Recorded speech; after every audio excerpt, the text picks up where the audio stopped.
CP nggak ada nomornya. Benar nggak? Betul atau tidak?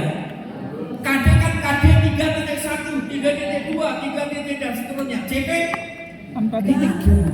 Bintang-bintang. Nah, apakah dengan CP yang tidak ada nomornya tadi lalu bisa merdeka dan ujungnya dekering? Iya. Mengapa iya? Karena dulu kalau dengan KD nanti kan 3.1 nilainya berapa, 3.2 nilainya berapa, betul ya? Kalau 3.8 tidak ada nilainya, artinya apa?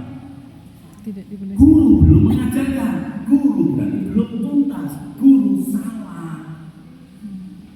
Betul nggak? Maka tugas guru adalah mengajak siswa menghabiskan KD. Maka karena KD-nya banyak, gas-gasan aja. Yang penting dijegat, nabrak nggak apa-apa. Betul ya? Yang penting nyampe. Nah, sekarang CP dihilangkan nomornya. Maka ini membuat kita bisa memilih, bisa mengembangkan materi yang relevan dengan kebutuhan kehidupan anak-anak. Kenapa? Karena nggak ada nomornya. Nah, maka tugas guru adalah menganalisis CP, mengubahnya menjadi tujuan. Nah, tujuan inilah yang kemudian membuat kita menjadi mengembangkan pembelajaran yang memang relevan dengan kebutuhan minat anak-anak kita. Maka kalau Bapak Ibu lihat CP, dibaca lengkap, itu seperti gerombolan KD yang kehilangan nomor. Betul nggak? Coba pernah baca ini kira-kira jelas ya. Jadi arahnya tadi, maka mendalam tadi sejauh mana pembelajaran akan dikembangkan, sejauh mana relevansi dengan kebutuhan kontekstual dan sebagainya, itu harus tercermin dalam tujuan yang dikembangkan dalam pembelajaran. Maka tugas paling berat guru adalah sebenarnya dimulai merumuskan tujuan. Tapi sayangnya selama kurikulum merdeka, Bapak Ibu tanya ke gurunya, hampir nggak ada materi pelatihan yang membantu guru, mengajari guru merumuskan tujuan, tapi kontekstual, relevan dan sebagainya hampir nggak ada. Ini menjadi makanya sebenarnya kebutuhan baru lagi. Baik, itu ya kira-kira ya yang akan menjadi topik kita hari ini. Nah, maka kalau kita lihat ini supaya kita tidak setiap 5 tahun jatuh deg-degan terus menterinya baru, nanti ganti baru lagi. Biarkan saya saja kalau ada pergantian kurikulum yang menderita sebagai penulis buku. Saya sudah berapa dari kurikulum Merdeka prototipe sampai sekarang ini hampir nggak nyaman sekali, nggak bisa nyaman. Kenapa? Karena kurikulum ganti. Kurikulum Merdeka versi pertama sudah lengkap, tiba-tiba disahkan CP-nya ganti, buku harus direvisi lagi. Direvisi sudah jadi, kemarin sudah mau pingsan lagi karena menterinya mengatakan kurikulum akan diganti. Maka aduh, ini sudah sebagian terbit, sebagian belum. Sudah setahun lebih saya bekerja, tidak ada hasilnya, nanti tidak terbit. Tapi ternyata kemudian dijelaskan bahwa kurikulumnya tidak diganti, tetap menggunakan kurikulum Merdeka dengan CP yang sama, tetapi pendekatannya dimasukkan pendekatan deep learning, sudah positif minimal sampai tahun 2025-2026. Mengapa? Kemungkinan besar karena anggaran. Kan Pak Prabowo sedang efisiensi. Nah, maka anggaran pendidikan pun ya sudah pakai yang ada, maka deep learning saja yang dimasukkan. Nah, kalau kita lihat perubahannya, ini ada daftar kurikulumnya. Sebenarnya upaya pemerintah Indonesia untuk meningkatkan, membangun kurikulum sendiri, bukan kurikulum kolonial, itu kurikulum yang mengarah ke kurikulum sisa-sisa dari Belanda, dimulai tahun 84 dengan munculnya kurikulum CBSA. Mas Makanya kalau menurut saya aja dulu CBSA muncul itu saya sudah di kelas 11, naik kelas 32 SMA. Sehingga adik kelas saya masih CBSA, saya belum CBSA. Maka saya termasuk murid yang beruntung karena pasti naik kelas, karena di bawahnya kurikulum baru. Itu ya. Kalau sekarang naik kelas biasa, naik kelas baru luar biasa. Betul atau enggak? Nah, pakai biasa. Kurikulum ini kemudian ya tetap aja tidak jelas apakah berhasil atau gagal. Kemudian diubah jadi 94. Nah, 94 juga masih gak jelas lagi. Kemudian 2004. Nah, 2004 inilah sebenarnya kurikulum KBK, titik awal kurikulum modern Indonesia yang benar-benar sudah nampak, yaitu kurikulum berbasis kompetensi. Jadi yang ingin dikembangkan, dipelajari oleh anak bukan materi pelajaran, tetapi pengembangan kompetensi menggunakan materi ajar yang terdapat di dalam kurikulum atau pelajaran tersebut. Nih, maka dilanjutkan dengan KTSP, ya, kemudian kurikulum 2013 yang direvisi sampai kurikulum merdeka, semuanya adalah kurikulum KBK. Coba bayangkan kalau 2004 tadi tidak diubah, tetap namanya KBK terus sampai sekarang, mungkin kita sudah mendalam, sudah memahami dengan baik. Ya, jadi kalau saya pelajari, saya masih jadi guru itu KBK. 2006 saya masih jadi guru, ya 2013 awal juga, 2013 saya sudah tidak jadi guru. Saya pelajari dokumennya, saya banyak membantu sekolah untuk mengembangkan kurikulumnya. Itu saya sebenarnya ada hal yang secara signifikan berbeda.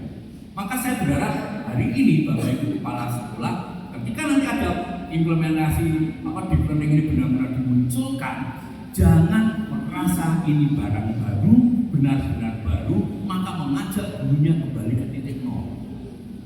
Itu jangan sampai dilakukan.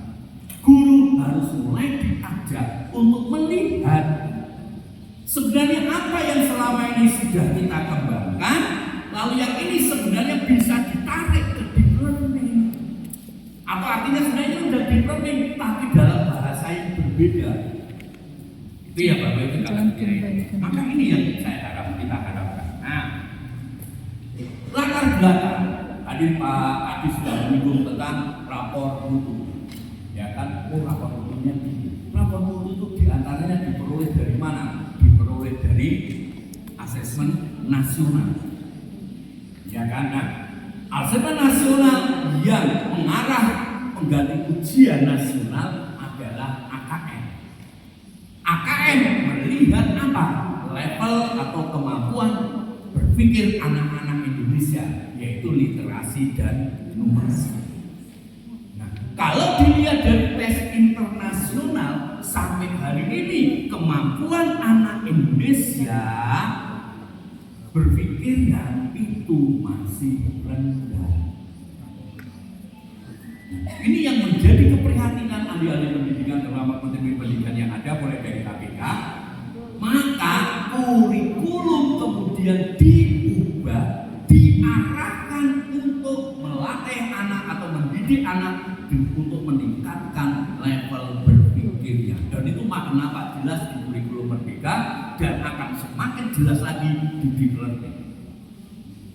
Orientasinya adalah ini, untuk peningkatan kemampuan berpikir. Maka ujian nasional diganti dengan apa? AKN kemarin atau diganti asesmen nasional. Ini karena yang dinilai semua sekolah kan bingung. Di mana ada ujian, anak yang diujikan, tapi tidak semua anak ikut, betul nggak? Hanya yang dipilih, mewakili dan tidak menentukan nasib anak. Jangan-jangan karena tidak menentukan, anak bekerja mengerjakannya tidak serius. Jangan kemarin dikhawatir. Ini yang terjadi. Nah memang iya. Jadi memang pada prinsipnya tes ini awalnya adalah memang untuk survei kemampuan berpikir, maka yang diambil secara acak, nanti anak dilihat dan nanti nggak mikir loh.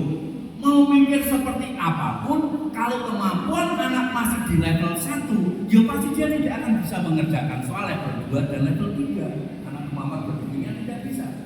Mau mikir seperti apapun, ini yang menjadi problem. Atau anak yang belum sampai ke level 2, level 3, maka dalam kemampuan berpikirnya tidak akan bisa menggunakan itu. Ya maka tidak akan mengerjakan juga, maka prinsipnya itu. Jika ya tetap kalau anak sudah sampai level 3, walaupun hasil tesnya tidak mengkombinasi dia tetap akan menggunakan kemampuan berpikirnya. Karena kemampuan berpikir itu kalau sudah terbentuk otomatis digunakan dalam hidup, itu prinsipnya. Maka ini yang diuji. Nah kalau nanti semua anak ikut, tapi besok pun semua anak tidak harus ikut, karena rencana boleh memilih. Jadi kalau anak yang tidak saya nggak mau sekolah negeri, saya mau masuk ke sekolah swasta saja, swasta nggak butuh skor nilai TKA, juga saya ikut. Itu ya, nanti boleh ikut, boleh tidak, bukan wajib, karena skor ini tidak akan menentukan apapun, hanya menentukan apakah dia bisa masuk ke sekolah lanjutannya atau tidak. Itu saja arahnya. Oke ya, ini yang mau dikejar. Ya maka berarti apa? Deep learning nanti atau kurikulum 2013 semuanya mengarah kepada peningkatan level berpikir anak. Itu yang diorientasikan. Oke, ini menjadi penting ya. Jadi pembelajaran memang diarahkan bukan hanya sekedar menghafalkan, memahami materi pelajaran, tapi menggunakan materi pelajaran tersebut untuk meningkatkan kemampuan berpikir. Nah, kemarin di kurikulum sebelumnya sudah ada tapi tidak tegas. Maka nanti di deep learning akan apa tegas? Apa itu kompetensi yang harus diperoleh? Prosesnya bagaimana? Itu baik. Nah, maka perubahan apa yang harus sudah nampak? Ya, ada hasilnya untuk tes dan sebagainya. Tetapi sebenarnya ada satu perubahan yang segera bisa nampak di sekolah, yaitu apa? Wajah-wajah kelas berubah. Wajah-wajah kelas berubah. Berubahnya bagaimana? Nah, wajah kelas yang selama ini orientasinya hanya untuk ujian harus segera disingkirkan. Jadi selama ini ketika kita di sekolah dulu ataupun kita ngajar, kita kan terbebani dengan ujian nasional. Betul atau tidak? Maka dan ujian nasional digunakan untuk banyak hal. Menentukan ranking sekolah, kualitas sekolah, menentukan anak nasib anak naik kelas atau tidak, menentukan nasib anak nanti masuk ke jenjang berikutnya, itu sangat besar muatannya. Maka seluruh sekolah, seluruh daerah, kepala dinas peduli dengan ujian nasional. Udah ngajarnya mau seperti apa saja, bebas. Yang penting begitu tes ujian nasional ranking 1. Nah itu skor rata-ratanya tinggi. Itu dulu yang terjadi. Maka kurikulum diubah, KBK standar isi 2013 tidak mengubah apapun di sekolah karena guru lebih asik melakukan ulangan ujian. Pokoknya ngajar yang penting apa? Anak nanti konsep esensial yang akan keluar di ujian. Pastikan anak-anak bersiap, terampil mengerjakan soal-soal versi ujian nasional, betul. Dan undang narasumber untuk bedah SKM. Masih ingat bedah SKM? Enggak. Saya senang. Kenapa senang? Buat bukunya gampang, tinggal bikin buku soal, konsep esensialnya itu saja, soalnya saja yang diganti, laris manis. Pergi kemana-mana, udah SKM. Sekarang, buku soal akan menurun penjualannya, karena orang yang terlalu takutlah jadi kebutuhan sekolah saja. Dulu deh, kalau buku ujian nasional yang sesuai dengan akan keluar ujian nasional dipastikan laris manis. Ini Bapak Ibu, ini wajah kelas. Coba Bapak Ibu perhatikan. anak-anak guru-guru kita, anak-anak kita, berapa persen waktu belajar di sekolah yang digunakan untuk belajar mengembangkan kompetensi dan berapa waktu yang digunakan untuk ujian dan persiapan ujian. Jangan-jangan lebih banyak yang ujian. Contoh, satu semester itu berapa minggu? Halo, teorinya 18, tapi kenyataannya mungkin 12.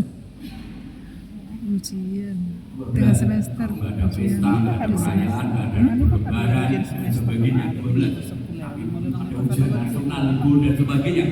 Maka tanpa potongan itu pun ada 12. 12 dipakai untuk ujian tengah semester. Lalu bilang 1. Ya, dipakai untuk ujian akhir semester. Bilang 1. Ya, dipakai untuk gurunya koreksi satu minggu. Betul ya? Betul nggak? Anak-anak kelas meeting dipakai untuk olah nilai, input nilai, buat rapot 1 minggu. Sudah apa? Berarti tinggal 8. Babnya ada 4. Masing-masing bab 1 kali ulangan. Masing-masing bab 1 kali ulangan. Berarti bilang 4. Tinggal 4. Kalau yang seminggu sekali ketemu 1 kali, praktis dalam 1 semester belajar hanya 4 minggu. Banyak. Jadi sebenarnya anak tidak banyak mengembangkan apa-apa, hanya persiapan. Maka di kurikulum 2013 ini mau dikurangi. Maka sekolah awalnya termasuk 2006 standar isi itu awalnya ujian ulangan itu nggak harus tertulis. Maka ada tes, ada pengambilan nilai atau asesmen non tes dan tes. Tapi guru-guru kan nggak terima. Awalnya dulu nggak ada ulangan umum semester, betul nggak? Maka muncul ulangan blok, diganti blok dan sebagainya. Tapi terus karena desakan dari sekolah, karena kalau tidak ulangan semester, bagaimana kami menilai anak-anak? Akibatnya ini. Di kurikulum 2003 jelas lagi di sana bahwa menilainya ada formatif, sumatif, betul. Formatif pun akhirnya salah lagi, formatif atau ulangan, malah tambah berat lagi habis ulangan terus. Ini yang harus dikurangi. Nah, dengan deep learning harus dipastikan ke sana. Nanti di bagian belakang, bagaimana kita akan mendorong guru kita mengurangi jam asesmen, tetapi lebih banyak belajar. Asesmen bisa dilakukan dalam prosesnya, dalam pelajaran-pelajaran tertentu. Jelas ya Bapak Ibu ya. Ini yang harus dilakukan. Nah, harusnya anak-anak ini dikembangkan kompetensinya, tapi kompetensi itu harus sesuai dengan levelnya. Kalau anak SD TK, maka anak dikembangkan kompetensinya untuk apa? Mengembangkan manajemen diri. Guru TK seharusnya hanya mengajak anak ya latihan baris berbaris, latihan antri, latihan makan sendiri, ke kamar kecil sendiri, pakai baju sendiri, tidur sendiri dan sebagainya. Tapi kalau TK-nya seperti itu, saya pastikan TK-nya nggak dapat murid. Karena orang tua menginginkan anaknya disiksa dari TK. Mestinya suruh bermain, tapi disuruh belajar menghitung, membaca, menulis. Lalu kan betul? Ini maka ribuan TK nggak usah diajari, nggak usah belajar macam-macam, tidak pernah dilaksanakan oleh guru TK. Kenapa? Dia tahu nanti tidak ada yang mendapat. Jelas ya, TK. SD itu adalah kompetensi untuk apa? Mengeksplorasi lingkungan. Maka di kurikulum 2013 muncul tematik terpadu. Tuh.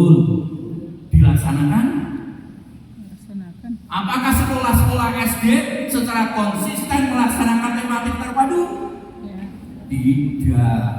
Mengapa tidak?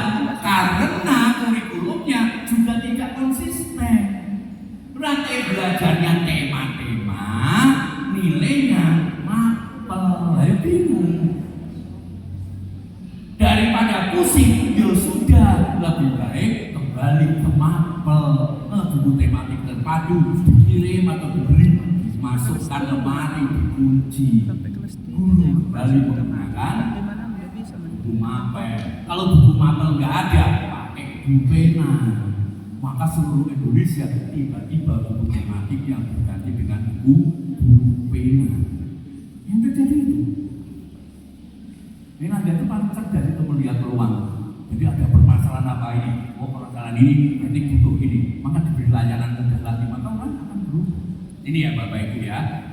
SMP, setelah naik SMP, anak sudah eksplorasi lingkungan, kenal siapa dirinya, keluarganya, RT-nya, RW-nya, sekolahnya dan sebagainya, Indonesianya gitu ya. Nah, di SMP itu adalah harusnya orientasinya mengajak anak menemukan passion dan bakatnya. Ini.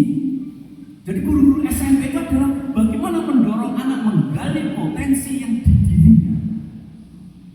Tetapi dalam pengamatan dan refleksi saya secara pribadi, justru guru SMP ini paling kejam terhadap passion dan bakat. Loh kok begitu Pak? Datanya apa? Saya nggak punya data, tapi saya hanya punya informasi. Coba cek Bapak Ibu yang punya anak dan di rumahnya anak ini banyak piala. Ada piala di rumah. Coba dicek kapan piala itu diperoleh. Kapan itu piala itu diperoleh? Apakah pada saat SMP, TK dan SD? Mayoritas anak TK dan SD itu banyak mengumpulkan piala. Lomba ini juara, lomba baca puisi juara, lomba pakai baju juara, banyak juara. Begitu SMP hampir nol. Baik itu sekolah, baik itu masyarakat, baik itu pemerintah, hampir nggak ada lomba-lomba SMP seperti TK. Akibatnya enggak bakat. Mengapa ini terjadi? Karena menganggap ketika SMP anak harus berubah. SMP sudah mulai berat materi pelajarannya, mapelnya sudah lengkap, materinya banyak dan sebagainya. Maka orang tua sekolah mulai mengatakan anak kalian di SMP, jadi sekarang beda loh dengan SD. Sekarang lebih berat menentukan nasib kamu dan sebagainya. Akibatnya apa? Maka kegiatan-kegiatan non pendidikan dikurangi. Anak yang ingin masuk AC Milan, main bola, sabari ikut SSB, boleh namanya dia Mas, sudah berhenti. Kenapa? Berhenti apa kan mau masuk AC Milan? AC Milan itu setiap timnya paling punya pemain 23, yang main 11 seluruh dunia. Mana mungkin kamu masuk, tingkat kegagalannya tinggi. Nah, daripada kamu gagal, gantilah kamu jadi insinyur saja. Betul? Bukan potensi nggak mau bukan matematika. Gimana kamu yang berkecil hati? Matematika kamu itu 7,5. Yuk, bapakmu dulu matematika 60 saja, sekarang jadi insinyur. Lah kamu matematikanya 75. Nggak tahu kalau 75 itu nilai belas. Kasihan. KKM 75. Pas. Loh benar nih terjadi. Betul atau tidak? Nah, maka suruh jadi nah karena kemampuan matematikanya rendah ingin jadi insinyur, maka setiap hari disiksa dengan les matematika. Gimana matematika hari ini? Ulangan nilainya berapa? 70. Jadi banyak bakat passion anak itu hilang ketika di SMP.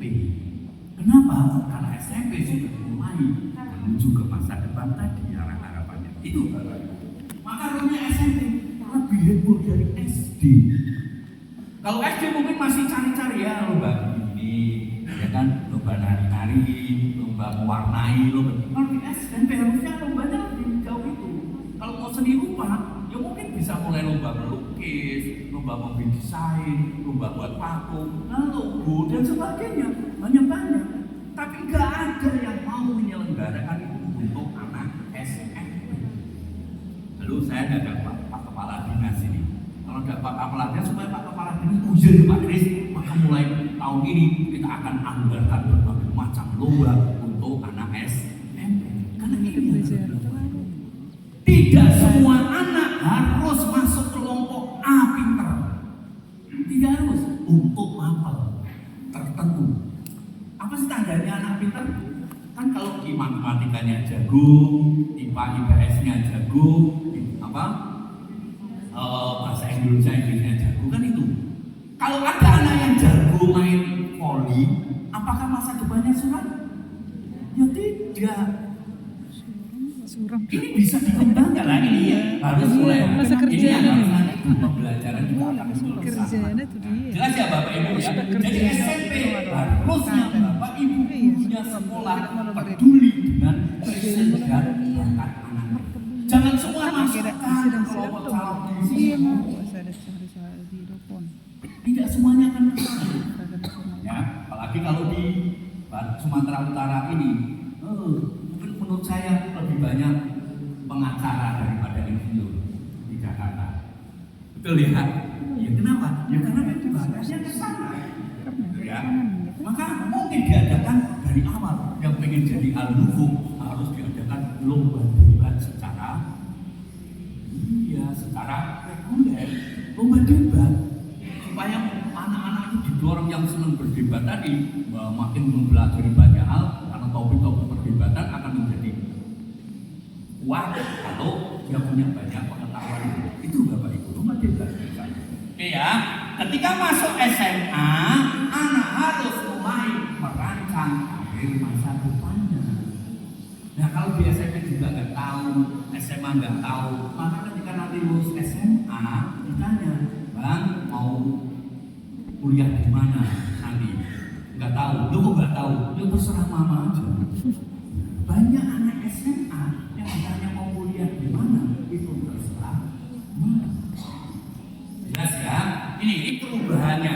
Jelas ya. Jadi ini yang menjadi perubahan kurikulum tadi sebenarnya secara umum wajah inilah yang harus mulai nampak. Maka sekolah mulai bisa menjadi pionir. Saya tidak akan hanya memberi penghargaan kepada anak yang kemampuan akademiknya bagus, tapi saya juga akan mendorong anak dengan kemampuan yang lain. Itu yang harus mulai dipikirkan.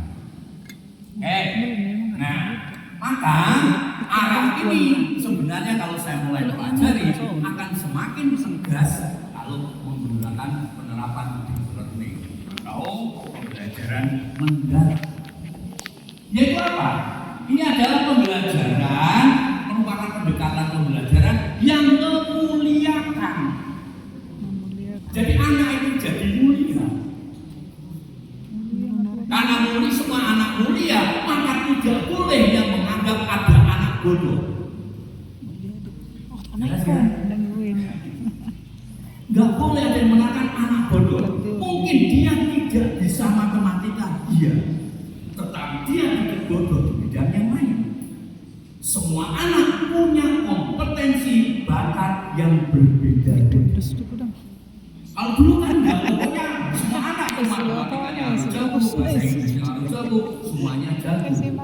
Mungkin ada beberapa anak, ada anak yang begitu, tapi ada beberapa anak yang lemah di jatuh titik, tapi sangat tinggi di sini, dan itu yang sekarang harus dicari. Karena kalau dari kecil dia sudah menunjukkan kemampuan itu, maka sebenarnya didorong semakin ke depan bisa tercapai. Itu ya Bapak Ibu ya.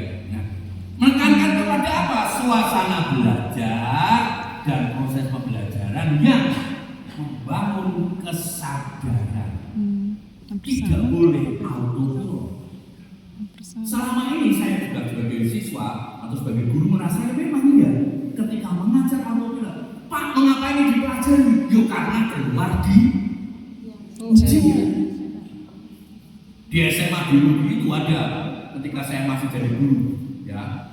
Ada satu bab yang nggak pernah diajarkan oleh guru, yaitu ilmu kekebalan tubuh, bab kekebalan tubuh imunologi. Nggak ada yang mengajarkan.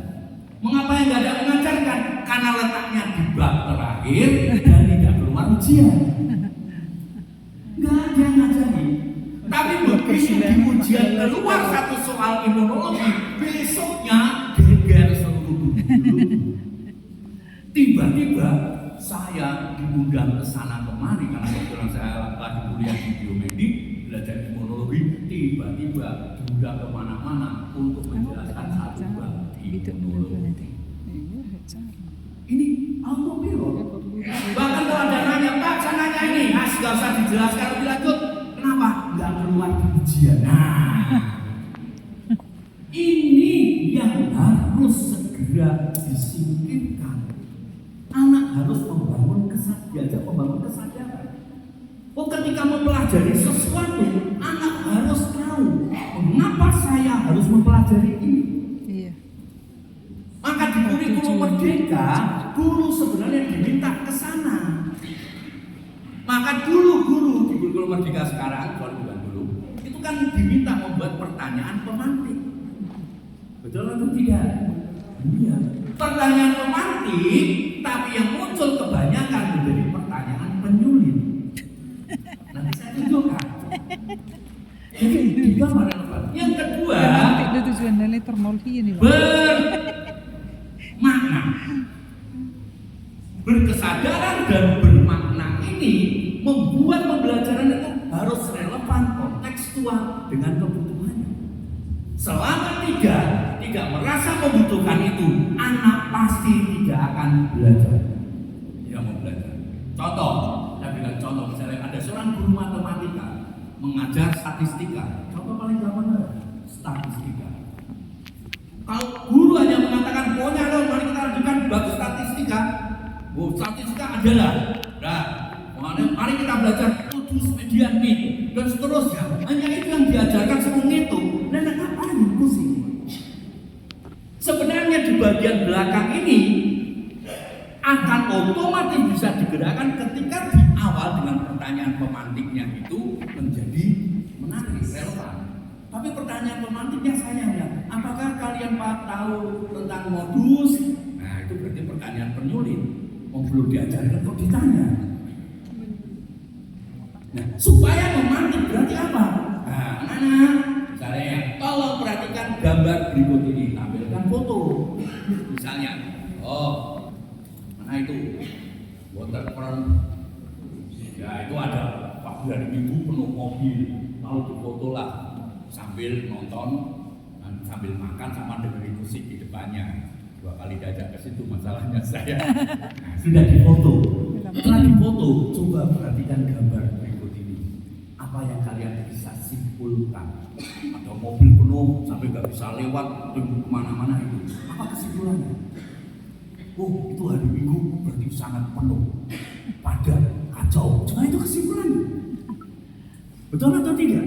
Karena anak ini menyimpulkan tanpa menggunakan statistika.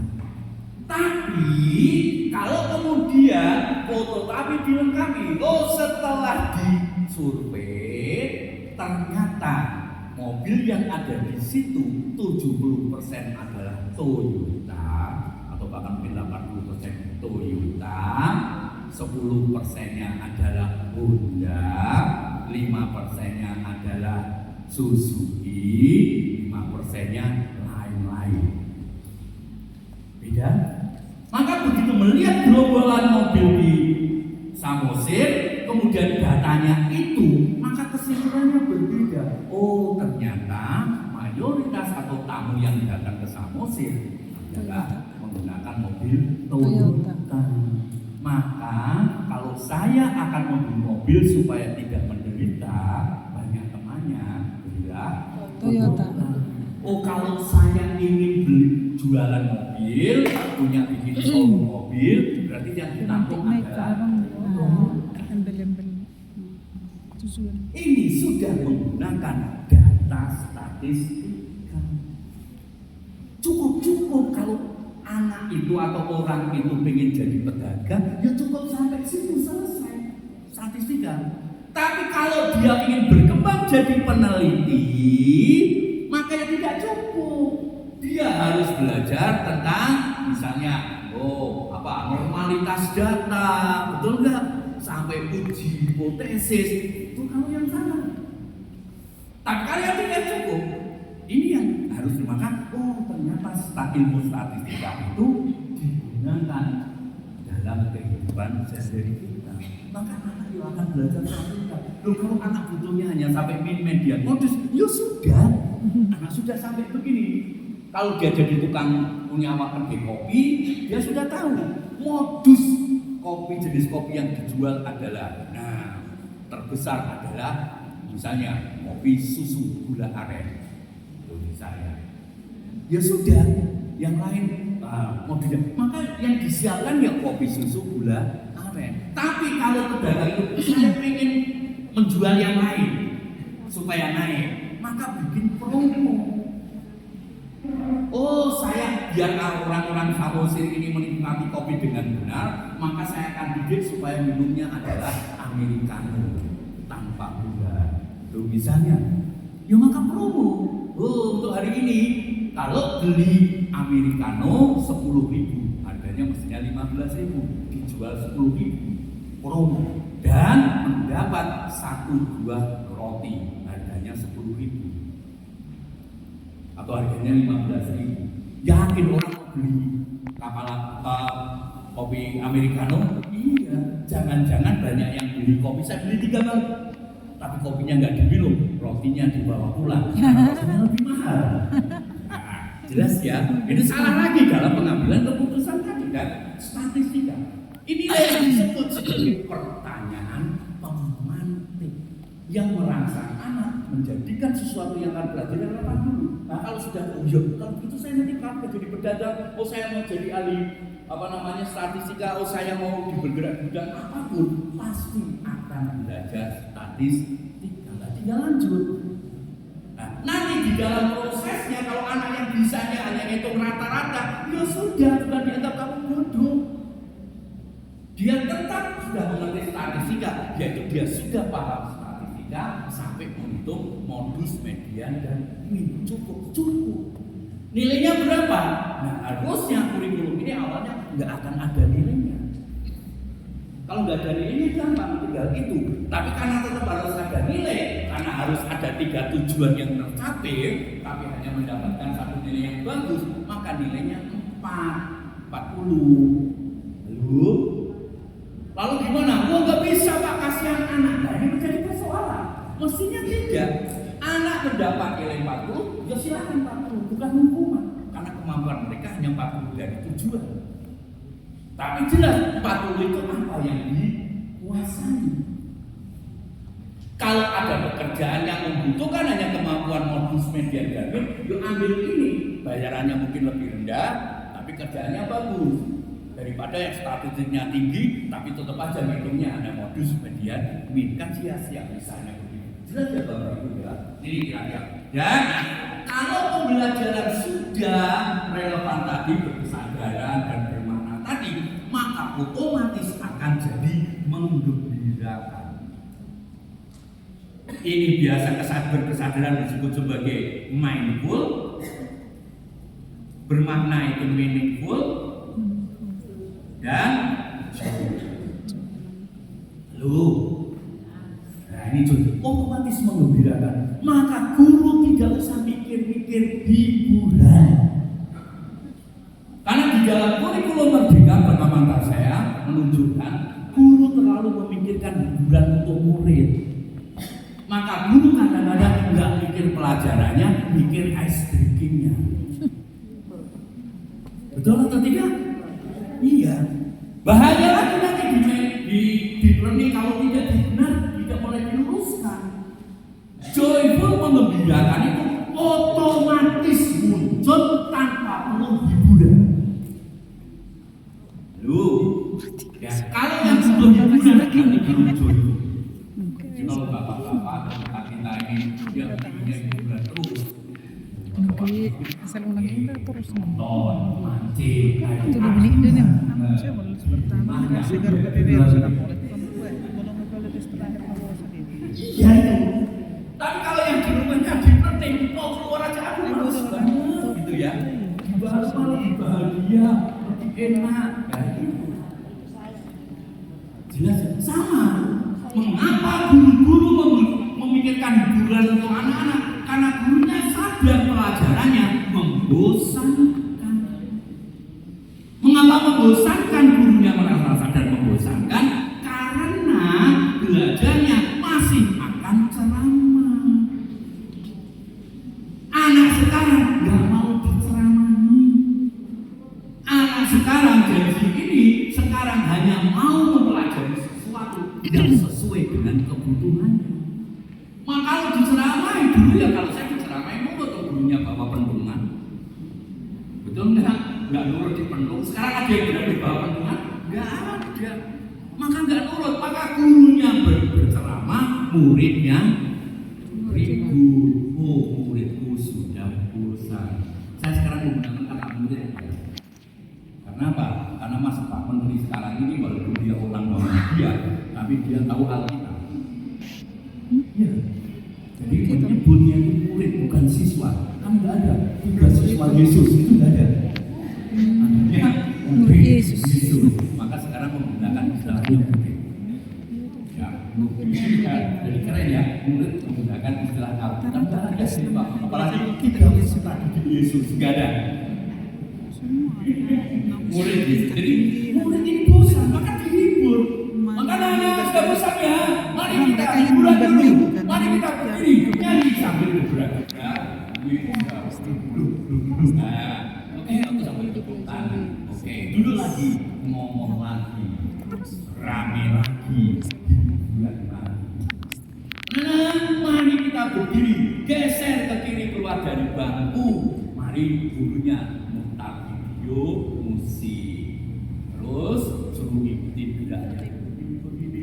Begini. Lalu duduk lagi, ngomong lagi, rame lagi. Sudah bosan level 3.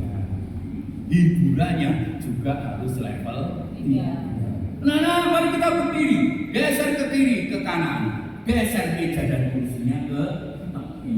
Mari kita main game. Lalu, untuk kapan belajar? Pertanyaannya adalah, mengapa di kurikulum Merdeka tiba-tiba guru bikin ice breaking? Perintahnya gimana? Enggak ada. Yang ada adalah perintahnya guru itu belajar mengajar, mengembang belajar dengan bermakna dan menyenangkan. Bermaknanya hilang, menyenangkannya ya. Maka lalu mulai dulu untuk tidak banyak bikin ice breaking. Jangan malah diadakan lomba ice breaking lalu dapat hadiah. Jadi menyenangkan itu akan otomatis. Lalu yang dipelajari prosesnya kesadaran bermakna relevan. Itu saja. Oke ya. Dan dengan cara apa? Ada olah pikir, olah hati, olah rasa, dan olah raga. Rame lagi nanti kalau nggak hati-hati. Olahraga. Oh berarti ngajar harus pakai olahraga. Nanti ngajar fisika pun kebanyakan gerak. Bukan belajar fisika, malah menirukan pesawat. Supaya sambil olahraga. Hati-hati. Ada 4 olah yang bisa dikembangkan, tapi masing-masing mapel itu punya orientasi yang berbeda-beda. Kalau ngajar olahraga, yo maka yang dikembangkan yang utama yang mana? Olahraga. Yo geraknya. Guru olahraga ya harus banyak mengajar gerak. Kalau guru olahraga banyak mengajar duduk, namanya bukan guru olahraga. Tapi kalau ngajar IPA, tentu olah pikir. Kalau ngajar agama, Olah hati. olah hati. Kalau ngajar PKN, olah rasa. Ini yang berbeda. BPS lebih Ini baru tidak. Di kurikulum Merdeka juga sudah ada pembedaan orientasi pembelajaran masing-masing mapel. Di mana adanya? Adanya di dokumen CP. Nah, selama ini kita para guru juga banyak berfokus pada CP-nya. Bahkan kadang-kadang nggak pernah baca dokumen aslinya, sudah dapat yang dipotong-potong, potongannya keluar tujuannya. Nah, sebenarnya di dalam dokumen CP di atasnya itu ada rasionalisasi CP. Ada rasionalisasinya. Nah, rasionalisasi ini menjelaskan olah apa yang akan dikembangkan di sana, termasuk bagaimana prosesnya, bagaimana elemennya. Maka muncul elemen pembelajarannya. Kalau mengajar IPA, IPS, maka ada dua elemen yang dikembangkan, yaitu pemahaman konsep dan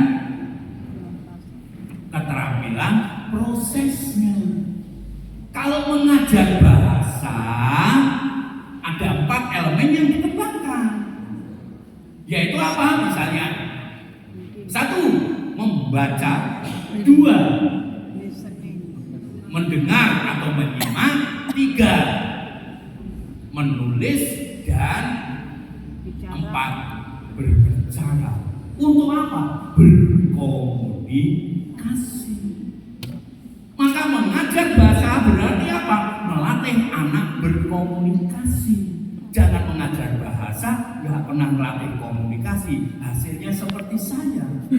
Belajar bahasa Inggris 4 tahun, cuma bisanya little I can. Halo? Nggak pernah, sekarang nggak harus berkomunikasi. bahasa. Jelas ya? Nah, ketika berkomunikasi kan harus praktek. Mana ada komunikasi cuma, ayo silakan kalian kenalkan diri. Aku nggak ngomong, lu kenal, saya ngomong dalam hati. Nah, kan nggak bisa, harus ngomong.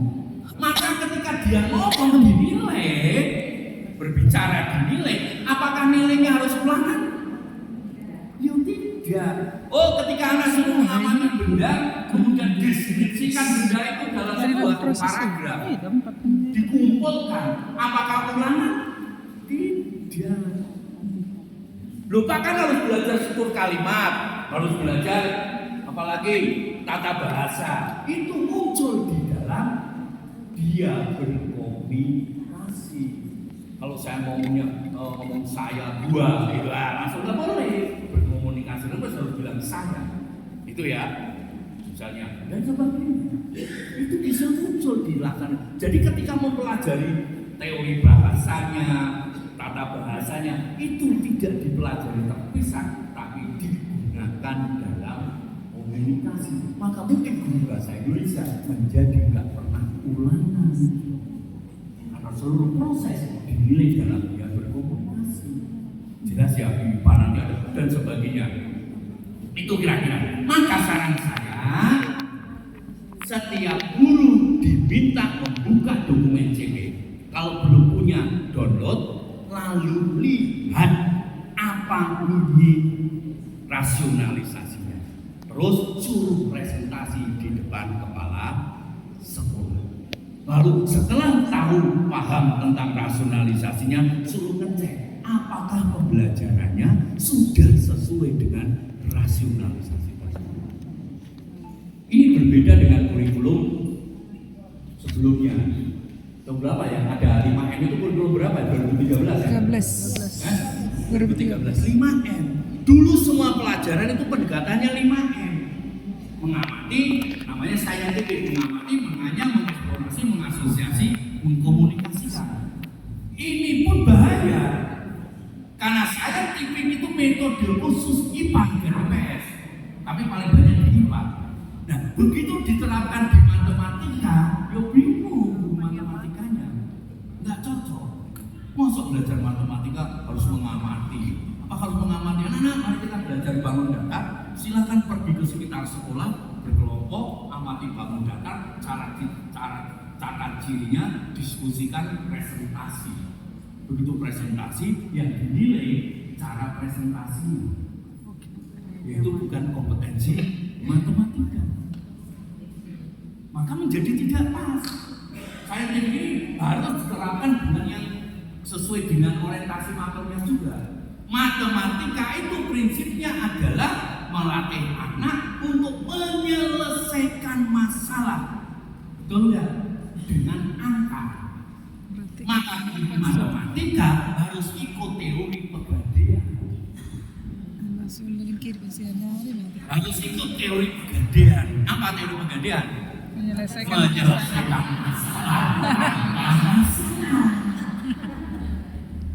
Bagaimana caranya?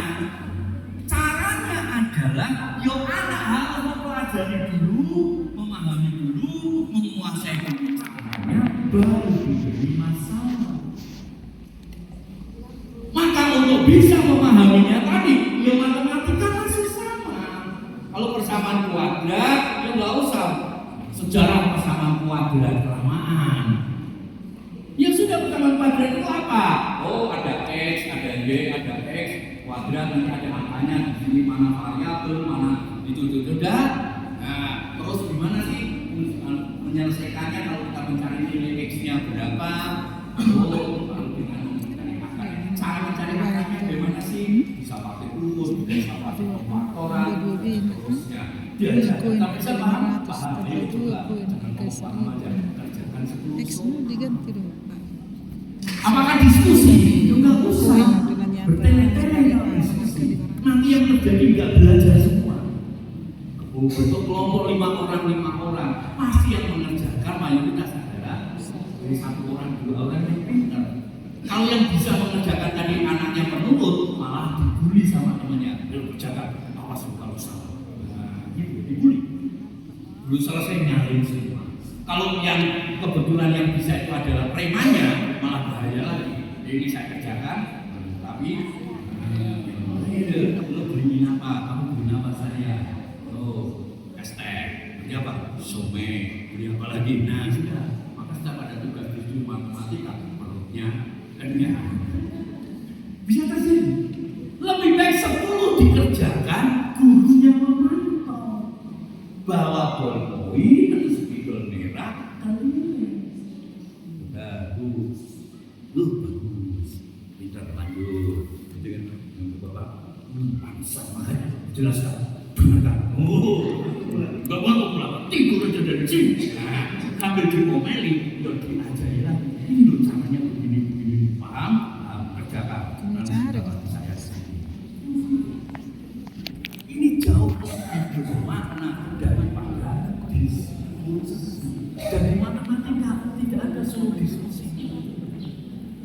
Tapi karena ada saintifik tadi mengeksplorasinya, katanya harus diskusi. Sama itu Bapak Ibu.